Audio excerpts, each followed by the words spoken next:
So Harley Davidson has lost my business.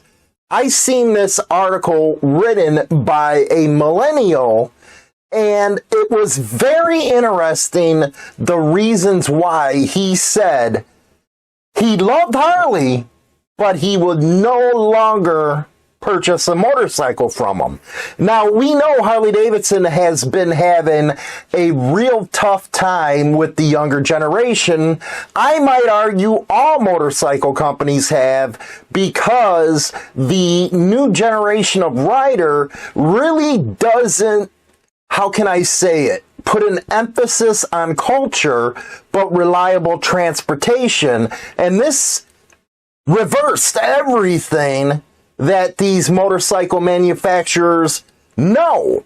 Like Harley Davidson, it was the culture, it was the rallies, the ride, togetherness, where younger people, they just want to make sure it's cheap to ride. And that's why you see a lot of the Japanese and some other manufacturers really honing the market for 10K or less.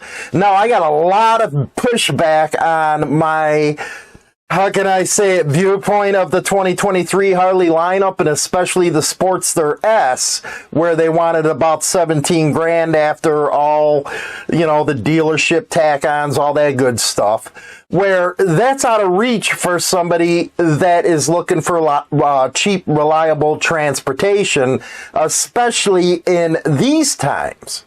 But I wanted to take a look and dive deeper into this subject. One that is very interesting and kind of a wake-up call to Generation X, the baby boomers, because we do have different ideology when it comes to motorcycling. So let's take a look here. First one is, there is one thing I cannot control.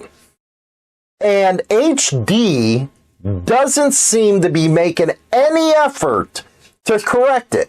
And that's the image and culture associated with riding a Harley Davidson. That is the first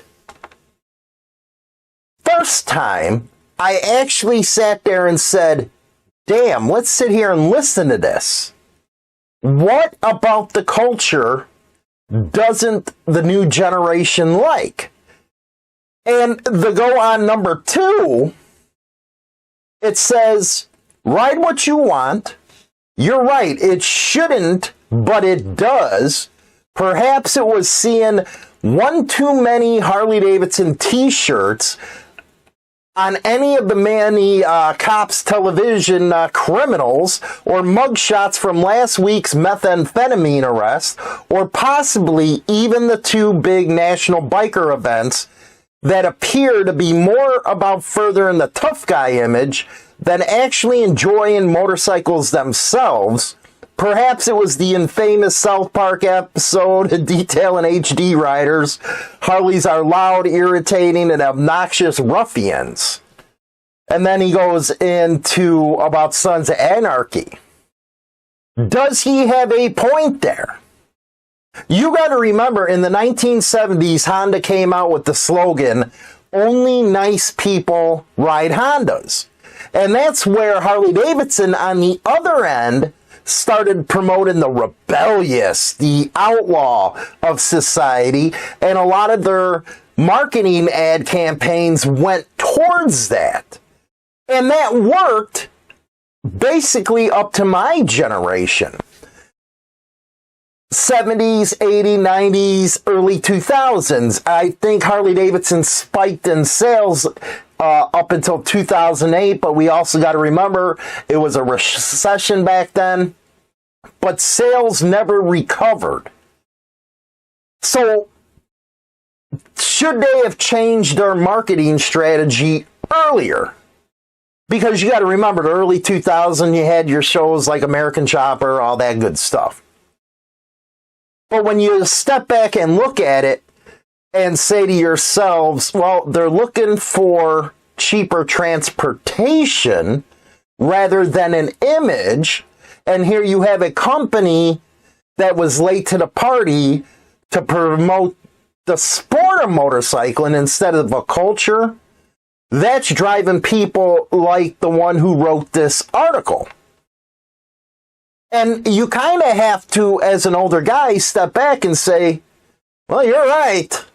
You're damn right. They did miss the boat on that.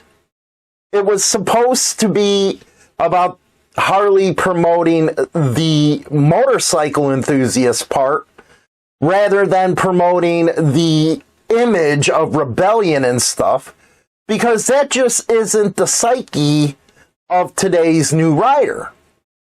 It ain't the psyche of the country anymore. And with them being on that bandwagon, they actually, they actually move themselves into a position where it's going to be hard to get out of it because their branding works so good. And then he goes on, let's see here. Riding and playing a part of a stereotypical HD biker, and this is what he claims is the equivalent of cruising the boulevard in a 1976 Camaro, which, hey, what's wrong with a 1976 Camaro, baby? Drunk with the six-pack of Coors in the center console, sporting a mullet haircut. Wait a second. Gotta stop you right there. Gotta stop you. 70s, the mullet wasn't, popular. That was 80s, by the way. And stopping at the local burger joint to pick a fight with an opposing high school's football team. Are you sure you're not watching too much Dazed and Confused? Just asking for a friend's cousin's mother's brother, okay? It seems absurd and outdated.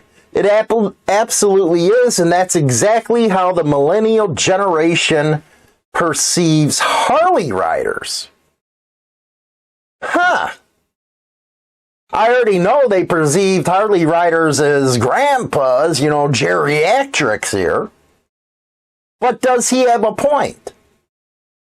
They did go through a different type of school system than we did.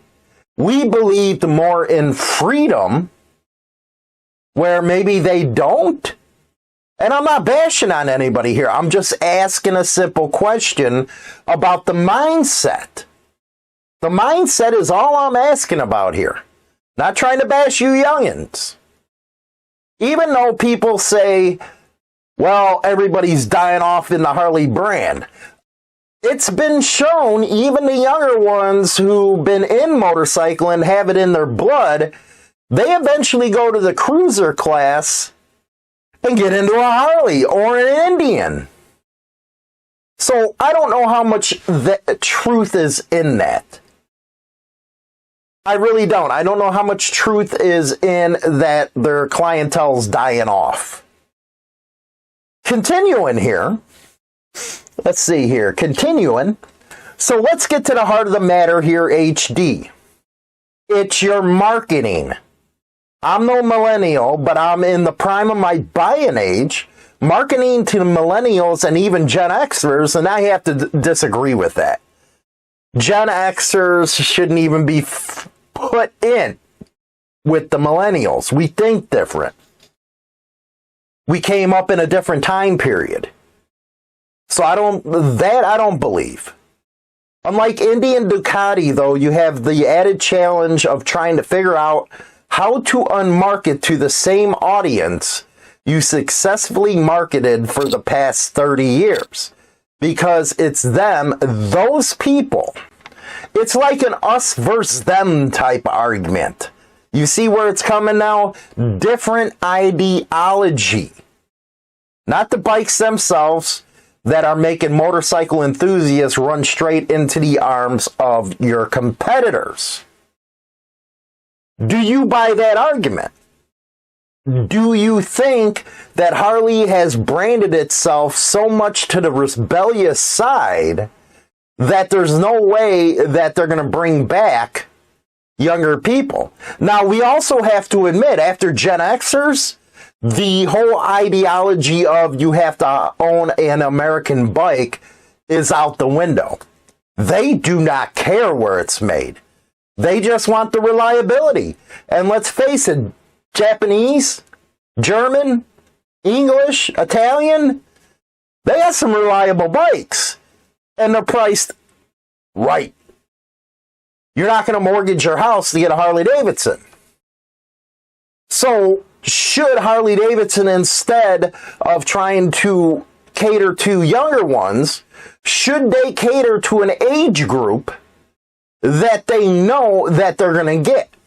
And we're talking 40s to 55 demographics there. Ones that actually can afford the motorcycle. You know, after the 2023 line came out, I'm sitting here thinking, yeah, they're not trying to get the younger ones. They can put up all the riding schools they want around the country. But until they get that price point for entry-level bikes going, they done lost as soon as they come out on paper. Maybe stick with that age demographic where you know they have the money. I don't know. What do you all think? Do you think these reasons are acceptable to why people are not choosing Harleys anymore? Let me know in the comments section, and don't forget to like and subscribe. We have a video every Monday and Thursday, 5 p.m. Central Standard Time. Rock on. And don't forget to subscribe to Insane Wheel. Everything Harley talk, motorcycle related, motorcycle talk. It's going to be a great time over there. Thanks for watching, and check out the longer version of the videos.